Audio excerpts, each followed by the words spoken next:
Welcome to the Revive Ministries Podcast. This month's theme is building a home, which can mean many different things to those connecting during this time of year. It can mean for those an extra placemat for family members who has recently passed. It can also mean a loud silence for those who with lost relationships, those who are still here today, and also it could be a fresh start for those moving forward and a painful reminder of a past that no longer exists. Well, on the positive side, it can also mean healing, community for those brave enough to ask for help. It can also remind us of the importance of home. Today we have a new guest. Her name is Julie Rebboah. Thank you so much for coming on and sharing your insight on this topic. Well, thanks for having me, Robert. I'm glad to be here today. Just want to share before we begin a disclaimer for those in the States. 988 is the suicide crisis lifeline. If you are struggling, I do encourage you to seek professional help. But before it gets there, if you're just having things are not working out, ask for help. You know, those communities, wherever it is, a church, a support group, school, work, tell someone that you're not really doing so well. But if you are struggling, I also encourage those who are listening from other parts of the world, find what's there, what communities you could connect to. I've been starting to actually not just incorporate what we have in the States, but also in other countries, like Finland. Emergency is 112, suicide hotline is 010-195-202. In France, it's 112, but the suicide hotline is 0145-394-000. Again, thank you. Thank you, Julie, for coming on and just having this conversation with me. Yeah, sure. I'm so glad. I mean, this is such an important topic, so I'm glad to be here today. Yeah, I feel a lot of times it's how we define words that kind of shape how we see the world sometimes. And I know that people say it better than me, and I also like to start off with some some thoughts, some concepts, and one of them comes from Confucius. I thought it was interesting. It says the strength of a nation derives from the integrity of the home. When we think about home and the importance, I've been in church leadership myself, and I remember one of the biggest things sometimes people lose track of is you can be very helpful in the church. You can be very helpful with those around you, but it all starts from home. If you're not taking care of the home, it kind of all falls apart. So any thoughts when you think about this, or anything you want to add or share, Julie? Yeah, so many times ministry actually starts at home. And so home is really should be a place of safety and refuge from the world, a place where we can retreat and feel a warm, nurturing, safe environment. And environment's actually one of the 8 dimensions of wellness. And so psychological science now realizes that our environment is one of those 8 really important aspects to our complete holistic well-being. And so most of us desire home to be a place that is relaxing and peaceful and safe. And sometimes making that happen requires that we keep it clean and organized, that it's comfortable and warm and inviting and welcoming, not only for you, but for your family and your friends as well. But also to understand that our home environment is also the harmony of the relationships that exist between the walls. And so it's not only the external environment of how it feels and how it looks, but it's also the feeling that it creates to those who live there. Yeah, being in the States, this time of year, family, food, things like this are kind of jog your memory. Just go into a room, you see family, and I do environment is so important, and it's only really realized when we don't have it. So let's just say that. I think the closest thing for me, and it wasn't really environment, it was things we used to kind of, I guess, take take for granted. When COVID happened, I went to the store and everyone's like masked and there's shields everywhere, and you can't communicate. And you used to just say, well, these superficial conversations didn't matter, but they kind of did. You kind of had.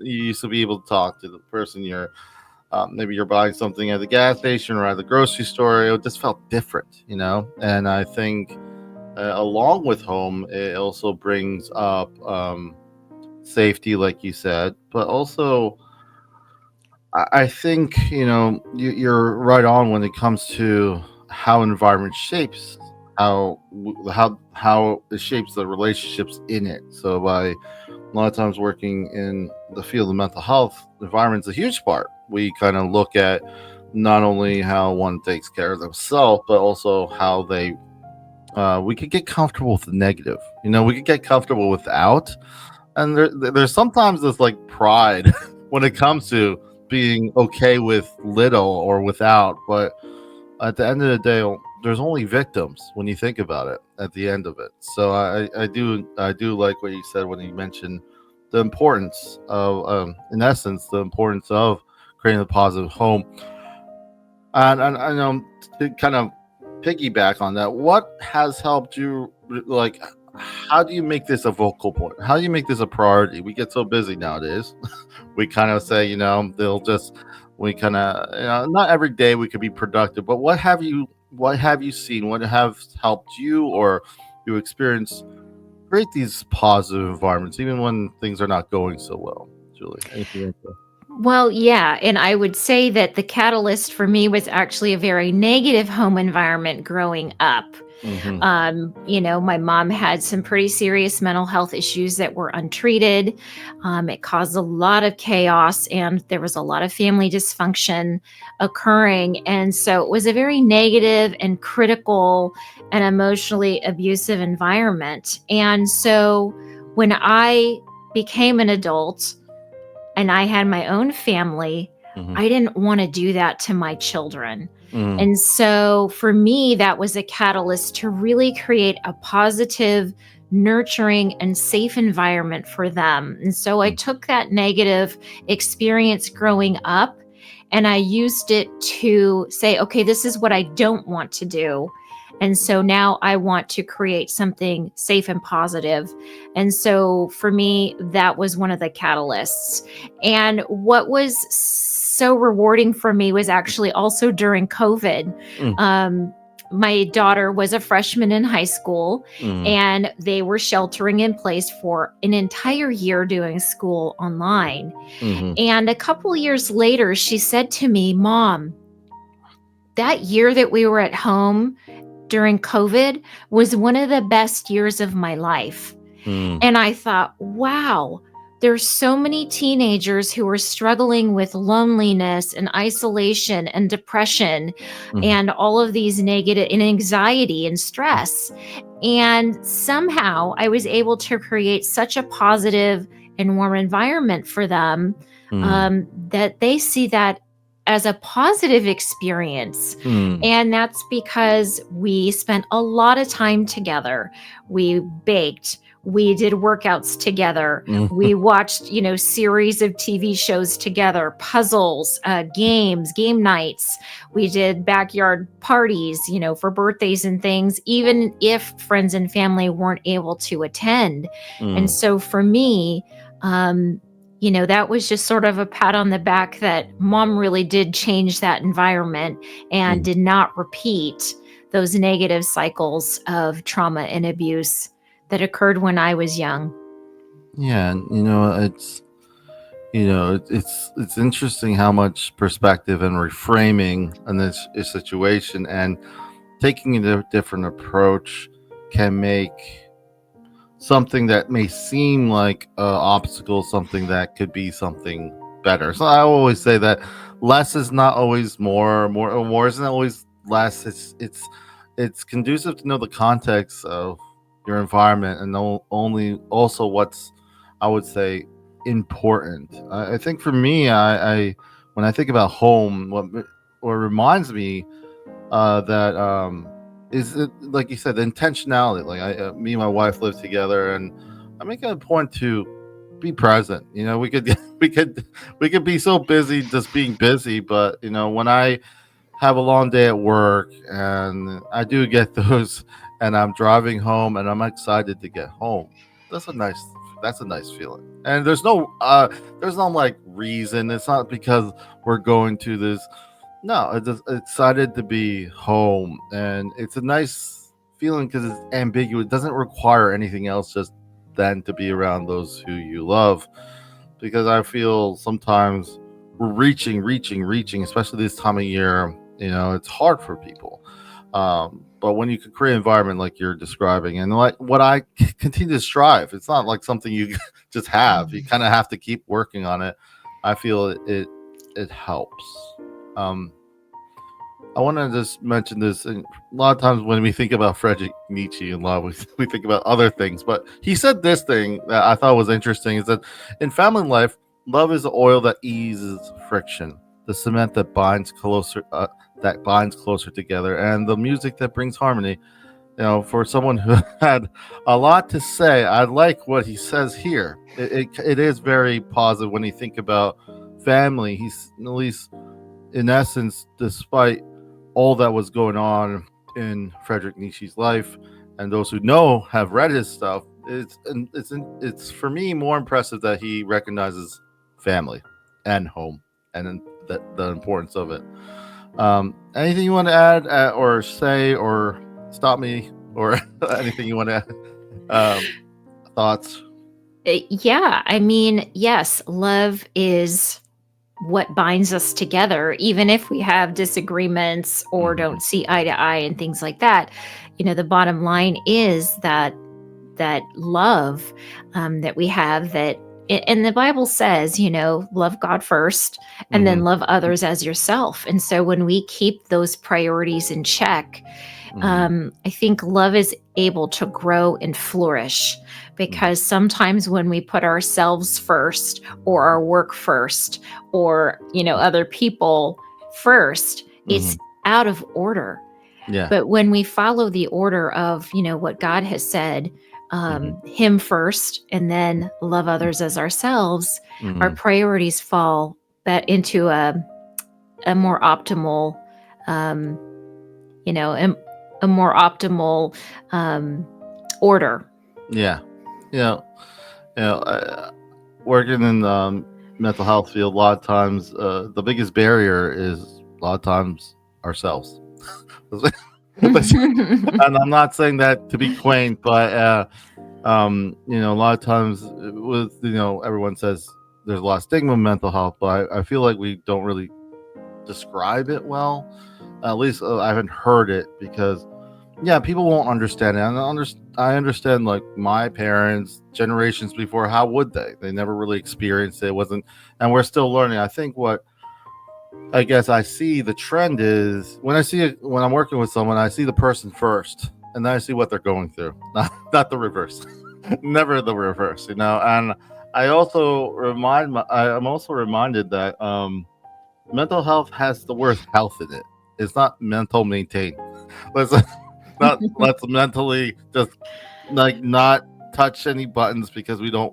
And for me, maybe I'm just a little bit optimist, but I do feel that when if I meet someone, no matter who it is, I'm working in the population that I am in mental health. If I don't feel that they can do better than me, then I'm in the wrong field. How I feel. The idea is I'm just trying to help them get to where they need to get to.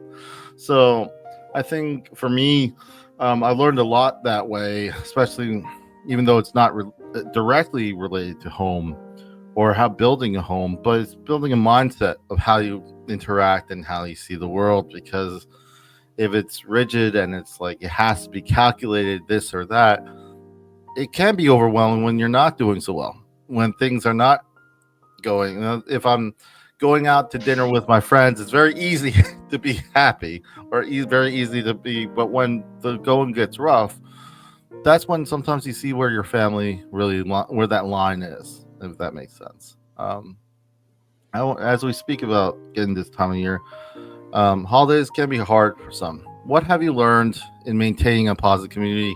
Obviously, you seem to do a very intentional job at home, but what have you seen that you want to either mention that has helped you besides um, to stay intentional? We kind of can get burned out, or any lessons maybe you feel that you learn along the way that has helped you, that you want to share to those listening. Oh, yeah, definitely.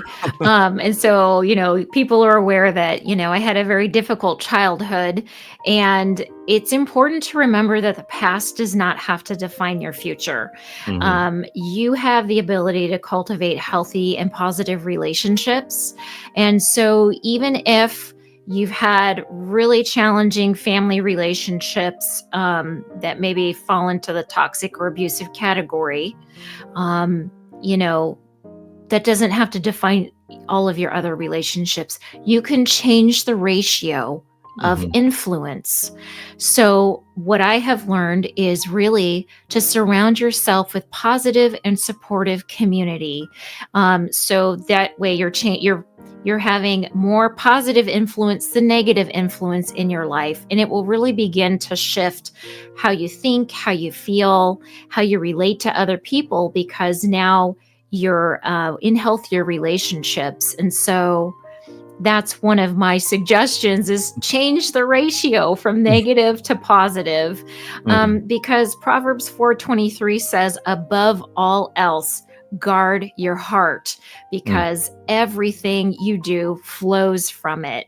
And Mm-hmm. so that's why it's so important to have a positive community and really develop meaningful and supportive relationships where you can be authentic with others, Mm-hmm. and not necessarily dump all your stuff on everybody, but have some friendships where they really know you well and you know them well, and you can confide in them and trust them, and Mm-hmm. you can do the same for them.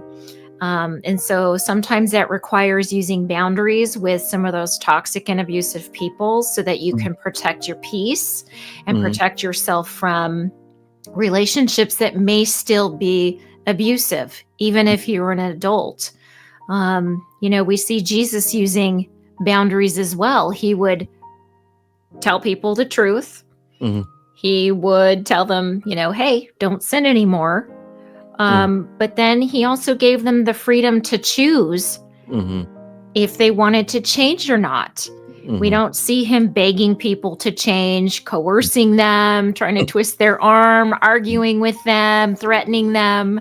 Mm-hmm. Um, and so I think this is a really important step, to not only for you to change maybe some of those generational cycles that have been continuing in your family, but not only for yourself, but for your children, because you're modeling that healthy behavior. Mm-hmm. I love that you mentioned community, because I feel that uh, the people I serve when I'm working in my job, a lot of times, like you said, they may be going through a very abusive, very traumatic. The last thing they want is more, more people. Period. So sometimes the safest thing is to be in a community, and it takes steps. Obviously, it's being mindful of the context. I mentioned, it's just like grief. It takes the time it takes, especially those who lost someone. So I feel the same thing when, a lot of times the old model is like, oh, just make friends. It doesn't work that way, really. When the more older you get, it gets more complicated. Sometimes you just have to find shared interest and, like you said, positive environments. People who, you don't have to be, super close, but you just know that you could go somewhere, especially someone who's been really hurt doesn't want to make new friends like that. If you really, they just want to be around and start inching their way to something positive, something that they feel finally that they feel a little bit more safe in, as opposed to not. So and I think friendships can flourish from those communities, but it's not a requirement that it has to happen right away. And at the time, let that healing happen. And I feel a lot of times people get, well, so where do I go? And I try and and that's where the context of yourself matter. Like, what do you like? Where do you feel comfortable in? And then, granted, uh, this podcast is, a lot of times it's like an outreach. You go, if like when we think about missionaries, they go to other countries, they kind of share. I love this platform is to share, hope in a way of, and share. And some people come from different backgrounds and understand, but at the same time, we can both understand. We can all understand hurt, can't we? We can all understand how it feels when you don't feel appreciated, when you're in a room with 1,000 people and feel like no one's there, or you're, Mhm. and so I think it's important for us as we move forward, especially when we think about home and we think about community, that we think about that shape that is context. The context is us. We tend to a lot of times generalize things. This shouldn't happen to me. Why does this happen? And we forget the story and don't allow us. And I asked the question, I was going to share it later. Are we allowed to get better? Am I allowed to get better? A lot of times, that question I pose to my clients, and it's a more deeper question than you ask yourself. That means saying no, like you said, send boundaries. It means like going to communities that are positive. That means a lot of different things. But yeah, I want to shift gears to a lot of times when I have new guests or a returning guest, I'd like to give them an opportunity to share a little bit more. I know we kind of little bits and pieces of what, but I'd like to give you the floor and kind of share what brought you to where you're at right now, wherever you feel comfortable, and um, why do you think it's important, and anything else that you think is that you want to share with those listening today. Well, so I mentioned before that my mom had an undiagnosed mental illness called borderline personality disorder, and it was untreated for many, many years, not diagnosed until I was in my 20s. Um, and so, because of that, my parents divorced when I was 2. Mm-hmm. However, my father was also a Vietnam veteran. We believe he had PTSD. He's no longer with us, but he drank a lot to deal with that when he returned. So, my mother and I ended up on welfare Mm-hmm. because she was a single mom at that time. So poverty, emotional abuse, substance abuse in my household, and so forth. So anyway, that really impacted, my relationship with my mother and my stepfather. My mom later remarried because, he really just enabled the behavior and really didn't help her try to heal and get better, but instead taught me to people please. And so, I had a lot to overcome, Mm-hmm. just socially and in relationships and self-confidence, because it was a very highly controlling and manipulative environment. And so it took me a long time to really break free from that. And so when I met my future husband in college, he was a psychology undergraduate, and he said, I think your mom might have a personality disorder. And at Mm-hmm. that time, I was in elementary education, and I thought, what is a personality disorder?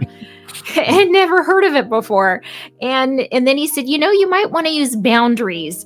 And I asked, what are boundaries? I had never heard of them, and they were basically non-existent in my home anyway. And so it really just began a process for me of learning about what personality disorders are, what Mm-hmm. boundaries are, what healthy relationships look like, because now I'm out in the world and I'm seeing how other people interact with their parents, and, like, wow, they actually enjoy being together, and wow, her mom's not trying to guilt trip her into, doing this, that, or the other. And so that distance really, it helped me to see that the relationship issues that we had, maybe this isn't really my fault. Like, I'm being blamed. My mom's blaming me that it's my fault that we have all of this conflict. And I began to realize, something's actually really wrong here. Mm-hmm. But despite all of that, I went from a place of never wanting to get married, Mm-hmm. never wanting kids because I did not want to repeat those cycles. I didn't want the kind of relationship that I had, my mother and I had. And God did a complete 180 in my life. Mm, I am now healed. mm, I've been married for 26 years to mm, that psychology undergraduate who's now an LMFT. I've got 2 adult children that I have a wonderful relationship with. mm, And now that I'm an empty nester, I am a graduate student in mental health and wellness. mm, And God's sending me out into the world saying, hey, Julie, people need to hear your story because they really need hope that healing and a good, positive life is possible. And mm. so that's what my mission is now, is to empower people. That's wonderful. A lot of times, like I said, is it mental health or mental maintain? I feel it's kind of interesting to say it that way, but some of the old hat, I would say, approaches are, I don't want you to get sick again. I don't want you to get worse. But at the same time, the individual is still an individual, still a human being, still have wants, needs, and cares, and all this stuff. So I do appreciate you sharing your story, because a lot of people sometimes don't think they can. They're like, well, I'm mentally ill. I have this diagnosis. My life's over. It's not. Really isn't. It's, a lot of times people get hung up on the diagnosis. That's not to deflate anyone. It's really for insurance purposes a lot of times, and for them to get into programs. I'm not saying from the mental health standpoint, because you change, people change, and and treatments are designed for those diagnoses. So a lot of times they get hung up on that. Oh, this is my permanent status. No, it's not. It really isn't. It's just, it's part of what you're dealing with. When I see someone, when I'm working with someone, that's why I always, and it's easier, and just because of my own experience with mental health personally, that I see the individual first, not what they're, all the things wrong with them. And a lot of times I'll have instances and different dynamics. You have family members, and they're like, "Oh, you see what's all this wrong with so and so?" I tell them to leave, tell you the truth, and then I talk to them later. I'm like, the last thing I want this person, he or she, to feel is in that they can't come back to work on with me on whatever they're working through. So I feel that a lot of times it's it's an ongoing. One of my friends, I thought, said it. I thought it was deep. It is deep, but I think it's actually a little bit, gives me a little bit more calmness in the aspect of life. We're always kind of unfinished, and that's okay. A lot of times we're like, we want to get to one milestone. If we kind of look at it that way, then we're never like bogged down to where we should be, and we may actually get to where we are and to where we want to be, as opposed to where we should be. But I appreciate you sharing that. That was really nice. I really commend you for sharing. It's not easy to share what you've gone through, um, and undiagnosed mental health issues. It's hard for everyone, because at the same time, like I said before, it's like everyone becomes a victim in some way. One person's not getting the care they need. Family members is impacted by this. So I am I I would just want to say, I appreciate what you're doing. So thank you. Oh, Yeah, and I just wanted to add that, we aren't ever finished products until the day we ascend to heaven. And so, that's part of the process of mm, life, is just we continue to grow and change. mm, And, I just want people to know that God doesn't see you as a diagnosis. He sees you as a precious and loved child of mm, God. mm. And so that label, he doesn't affix it to you, just the insurance companies. So just keep that in mind. And a lot of times, just to give a little history with mental health, in the beginning, it was there. We've come a long way. And like we talk about 1900s. A lot of times, the focus was not on the person suffering, but everyone affected by the person suffering. So understand that we've come a long way, but at the same time, the rest of the way is how you see yourself and what you're going through, and you're just going through it just like anything else. So ask for help, get help, but at the same time, the healing will come.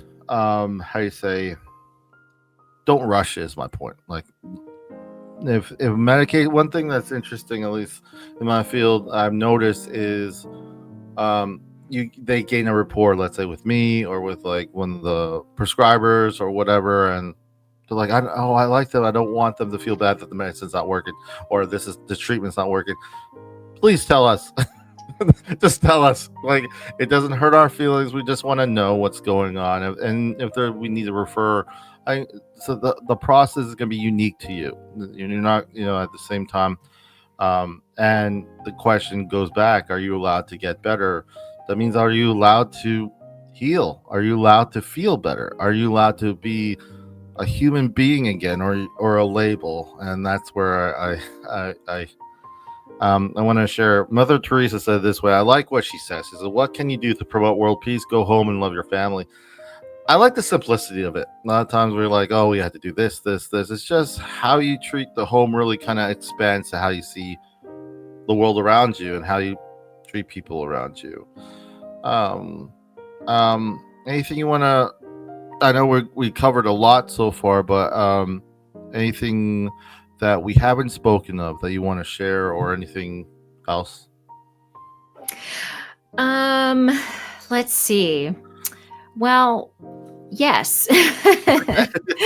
So I just, I want people to realize that, we're talking about home. Home is also you. And the Bible says that we are temples of the Holy Spirit. And so you are the home to the Holy Spirit, and so you carry the Holy Spirit around with you wherever you go. And so, the hope is to make your spirit an inviting place for Him to dwell. And so we can do that through spiritual disciplines like regular prayer, worship, Bible study, scriptural meditations. And these things not only begin to change our thoughts, but they also change our behavior. And so those spiritual disciplines, they can improve your relationship with yourself, because now you're thinking, wow, I am not a doormat. I am a precious, beloved child of God. It changes how you feel about yourself.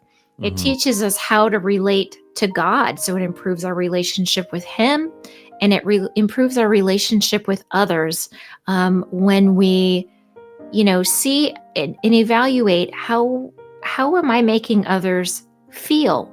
Am I being considerate? Am I responding kindly? And so these things can really shape who we become and improve our relationships just all the way around, because as we have that positive scriptural input, again, positive input, we become more Christ-like. And that's a process. It's not something we ever achieve. We just continually worked towards that. And so I just wanted to share that with people, that's one way that you can just begin little by little to improve your mindset and your thoughts and your behaviors and your relationships. Yeah, and a lot of times I think how we view God, or just to be tactful for those who are listening, because I know not everyone may be decided, and the thing is, a higher power or faith is, I feel, very monumental in stability. And I'll say it this way because the world will disappoint you. Let's just be honest. And in that regards, I do like, and I think it is in Old Testament Deuteronomy when they describe God having no edges, and I like that because it gives me the idea that how God is different, constant. One thing that I remember when I was going through a lot was the one comforting thing, and was that God doesn't change. So many things may be changing when you're going through stuff, but it is something that has helped. And when it comes to how I treat my neighbor, I reminded of all a lot of the parables. When you think about the Good Samaritan, and how the question always gets kind of quickly talked over, but who is my neighbor? It's everyone. And the fact of the matter is, I think that helped me when I felt that it made me feel a sense of community and how and with faith it's it has I from my experience grounded me in more ground me in a way that I can't contextualize in the world that we live in right now. And for me, I do find that from my story that has been very helpful when I'm having trying to find what the cornerstone to a home is. What is that? What is how do I build that? And I think to kind of piggyback on what I said, Jody Picot says it this way. She says, "Let me tell you this: if you met a loner, no matter what they tell you, it's not because they enjoy solitude. It's because they have tried to blend into the world before, and people continue to disappoint them." But and then it's just to emphasize that a lot of times we put all our eggs in one basket, or because seasons of friends change, our lives change, or our priorities change. But I would say when I was really struggling in my faith, knowing that God doesn't change was very monumental to help me through some of the harder times in my life. So thank you on sharing that. And I want to ask you real quick. I said this before, and then we're going to get to some final thoughts. Are we allowed to get better? What do you think people listening will remember? What do you hope people listening will remember in regards to this month's theme, building a home? What would you like people to emphasize, or anything you want to share personally, like you have, or anything do you want to add? Yes, we are allowed to get better. And, coming from a Christian worldview, God wants us to get Yes. better. Mm, And so just know that He's on your side. And so little by little, and step by step, whichever way you feel comfortable, whether that's, joining a gym and finding, health fitness friends, mm, or going to a church community, or pickleball. If you love pickleball, mm, you can start to build community and positive relationships, mm, in a wide variety of ways with people who have similar interests and values as you. mm, um, and so that's a step, as our boundaries. But just know that even if you came from a difficult background, mm, you get to decide what your home is like within the walls, what it looks like, what it feels like, what those relationships are like within those home walls. It's up to you. mm, And so, that's kind of empowering to know that we have that choice mm. to make it the way that we want to. Yeah. And so I just want people to know that there is hope, and Mm, you have choice, and it just depends which step you're comfortable taking first. yeah. I think Albert Einstein, I said this in another podcast, but he said, quote, I'm paraphrasing, but he says, I'm not smarter than anyone, really. I just, I just stay with the problem longer. So, and I think a lot of us kind of jump, oh, it's not working yet. So, but I think when we have the value, if our value is intrinsic, it doesn't need external validation. We learn that we're valued, and it could be this for me. I have to remind myself. It could be a still small voice just saying, "Yeah, Rob, you're valued," and that may be enough as long as we, at least from my experience, just it's something that needs to be practiced. There's so much negative out there. There's so many reasons to not do things. It's bombarding to think about how many things we could talk ourselves out of, how many things we could talk ourselves into. And at the end of the day, if we don't value ourselves, those decisions could be more and more negative to us. So the question is, are we allowed to get better? And like you said, yes, we are. And that means that saying no to something is okay. No sometimes is a complete sentence.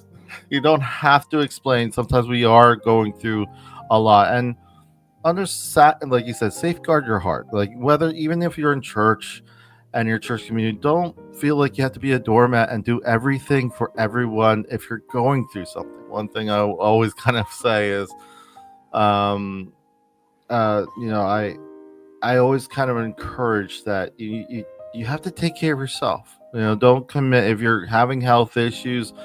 Don't commit and feel shame or guilt because you're not able to participate in every church function. You know, be honest and understand that this, you know, that this, yeah, this kind of there's no urgency, but also that you are valued whether you are participating or not.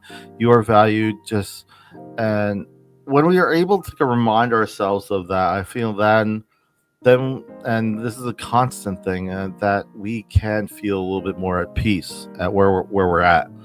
Um, yeah, things may not be where you want to be, but what, like, a lot of times in life, it's not so much where we like a singular point. It's just the motion forward. We learn, like you said, you experience some your upbringing wasn't great, but eventually that turned around to be something great for your children. So not everything that we go through has to stay negative.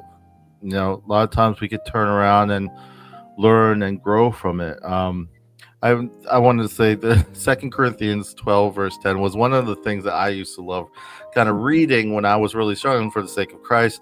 That I'm content in weakness, insults, hardship, persecutions, and calamities. For when I'm weak, then I am strong.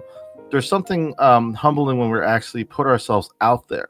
You know, strength is not strength. You know, at the end of the day, as we see it in the world, strength is how we define strength. And I feel when it comes to a home, it's not about who's right or who's wrong. It's about who's with us. You know, I think about in the military. I was in the Air Force, but a lot of times we say we embrace the suck. That's one thing. But also we also say that it's about at least what my memory of the military is that I can never find an environment ever again with people who um, that I would work side by side in difficult and very demanding situations because we were a community. We were belonged together. We were trying to do something together, and it wasn't about the higher ups deciding to go to war or not. It's about my brother.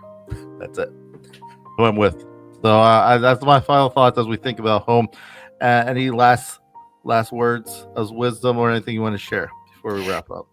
Well, as you said, people can disappoint us, they can hurt us, and sometimes it's a pattern of hurt. And so while that happens and we can't change people, we need to understand that God doesn't hurt us, people do, because of the choices that they make sometimes. And so, as you were saying, community can be a source of support, whether that's a support group like, Grief Share if you're going through grief, or Celebrate Recovery if you want to overcome any hurt, habit, or hang up, or friendships, at the gym, as we mentioned before. When we start to develop those friendships, we are there for them as they are there for us. Yeah. And so it really makes a difference, to your well-being, because that's part of the dimension of wellness as well, the spiritual dimension, the environmental dimension, as we were talking about home, but then also socially as well. And so those are three really important aspects, 3 of the 8 dimensions of wellness that you can just begin to work on little by little. Because when one of those dimensions is improved, it begins to trickle positively into the other dimensions as well. And so any little step you can take in that direction will really enhance your happiness, your well-being, and your confidence as you move forward in your life. As you were speaking, I'm thinking about Jacob and Esau, and Jacob was running away, and he slept on the ground, and it was home for him. He felt like God put him in, and I feel a lot of times we think in brick and mortar. It's also your home is when you feel at peace, and when you are content with wherever you're at. And sometimes the happiest people have the least when we think about it monetarily, but they are happy because they have much more that we don't see. So I just want to share that as we go into the holiday. Thank you so much, Julie, for coming on. It was great to have you on. Well, you're welcome. And, for anyone who's still struggling with family relationships, whether it's they're toxic, difficult, or abusive, I actually have a podcast episode on that called How to Set Boundaries for Happier Holidays. Mm. And I've also got a free checklist that goes along with that. So if anyone's interested, head over to FromBudToBloom.com and that will be available to you because holidays can be challenging.